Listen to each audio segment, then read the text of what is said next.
Welcome to Checkmate, a series of films scientifically proven to be the most effective way to improve your body language and communication skills, in my opinion. I'm your host Daniel Foyer, and this week you'd better hope I wash my hands, because we're looking at handshakes. I treat every interaction like a game of chess. Facial expressions and gestures are the pieces on the board. And when you really look at people, when you see every gesture, when you know what every move means, the game can only end one way. Checkmate. Handshakes have been around for thousands of years, and they started out the same way as waves. When we used to wave in the beginning, it was our way of showing that we weren't carrying any weapons. We'd hold up a hand and show we're not dangerous. And handshakes started out the same way. The ancient Romans used to shake hands like this. Now what we're doing here is we're grasping each other's forearms as we come in, checking and showing the other person that we're not carrying any concealed weapons. We don't have any knives up our sleeves. Now the Romans were all about weapons when they did this, but over the years, handshakes evolved into this. And so we'd meet up here, and while we're not talking about weapons anymore, what this is about strength. Because as we come in, instantly we just know how strong the other person is. And we know who the strongest is.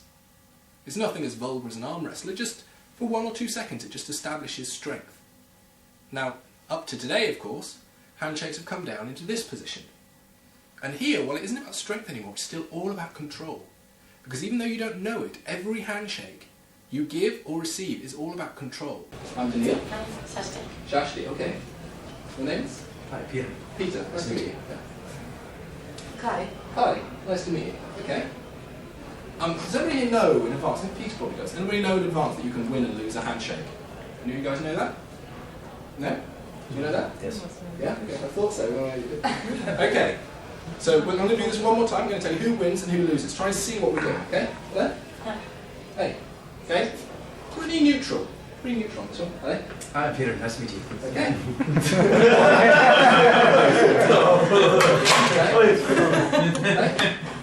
Kari. Cardi. Okay?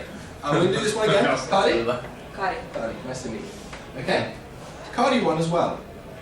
Not quite as much as Peter did, but Cardi won, okay? So with Peter we come in, and this isn't rocket science, we know that he's touching me here. Okay? Now that's kind of dominant. He's touching me, he's coming into my personal space, he's grabbing hold of me, and he's touching me. And he's sort of saying, yes, you're mine. And that touch kind of makes me his bitch. And if we were in a meeting, I would know that he was in charge. And he would understand, even if he didn't know any of this, which he does, but even if he didn't, he would understand just by this intuitively that he could get away with a bit more with me, and I'll probably let him get away with things. There's a great experiment a few years ago in England. They put cameras in 4 different office buildings and followed all of the meetings that happened. It was in London. They filmed all of the meetings and filmed the handshakes, and they noticed that in over 70% of occasions, the person who won the handshake won the meeting. If somebody came in asking for a raise and they won the handshake, they got what they wanted. So I'm just going to shake hands with you again, hello. Okay? And I win. Right. And shake hands with Cardi again. And you win, okay? Are we getting the difference here? There's a great phrase in English. She's leaning towards you? Yeah. I don't know. You get so from. In English, we say that if somebody is winning, they get the upper hand. And that's exactly what's going on here. Cardi's coming in on top, and so she's winning. The hand that is on top wins the handshake. And this is why wherever I go, whatever I do, I always carry a spare. Hey, nice to meet you. Now, all of you will know someone like this. All of you will know this guy. He comes into the office and goes, hey, nice to meet you. And his arm comes in like he's coming in for landing. There's no way you can get on There's no way you can get on top of that without a chair. Unless you cheat. This guy, the guy who comes in like this, I'll promise you something, he's not shy. None of you can think of a shy, modest guy who comes in and handshakes like that. It's the boss. It's the arrogant, pushy salesman kind of guy, maybe. But something really cool happens when this guy, he doesn't know what he's doing. He's not aware that he does it. But whenever the owner of the company comes over from America, all of a sudden this guy will do one of 2 things. He'll either come in like this, or he'll even go like that. He won't know he's doing it, but he would never give the owner of the company this handshake. And if he was stupid enough to do that, he doesn't know any of these rules, but for some weird reason he did that, he was high that day or something, then the boss wouldn't like him. The boss would start saying, that guy, he's pushy, he's arrogant, I don't like him, I don't know what it is, there's just something about him. And this is how this works, it comes in under our radar. Now, a lot of people would think that this then is what you want to be doing. If you don't want people to understand they can push you around, a lot of people say, I want to come in like this. But the thing is that for me to feel good about it, she kind of has to feel bad about it, because she's underneath. And even if she doesn't know the rules, she still gets this feeling that I'm kind of this pushy guy. And with some people you can get away with it, with a lot of people they kind of end up disliking you. They just end up thinking you're a bit pushy. So my advice to you when you're shaking hands with people is to let them be equal with you. Don't try and push them around by coming in on top. Don't let them get away with giving the upper hand to you. Come in, to meet them evenly in the middle. Hello? Now this, the ownership. Please, guys, sit down. You can stay. Now, when you come in with your arm, this is a really cool thing, because this is kind of doubling everything I just said.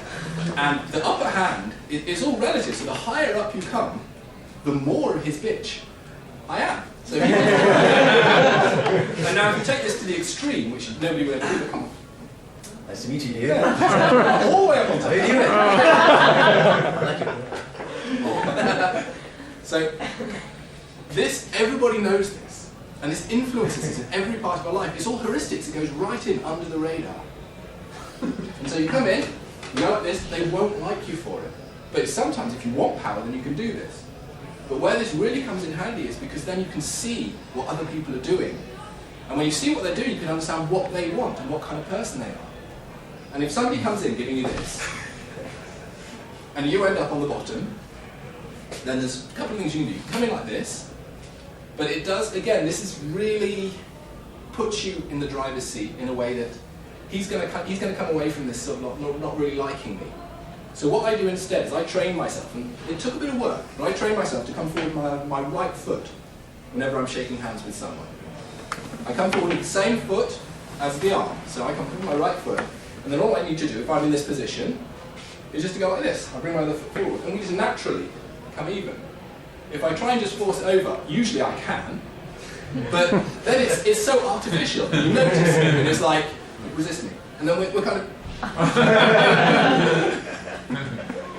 Now, I don't really need to talk about this because everybody knows this, but every once in a while, statistically there'll be maybe one, perhaps two of you three guys in the room who do this. You come in and you're like, hello! Squeezing as hard as they can. And nobody likes getting these handshakes, nobody likes getting their hand crushed. It doesn't convey any kind of strength, subconsciously or consciously. The only way to handle one of those handshakes, or the best solution I've got, if you come in and give me a hand crusher, is just to go, oh, oh.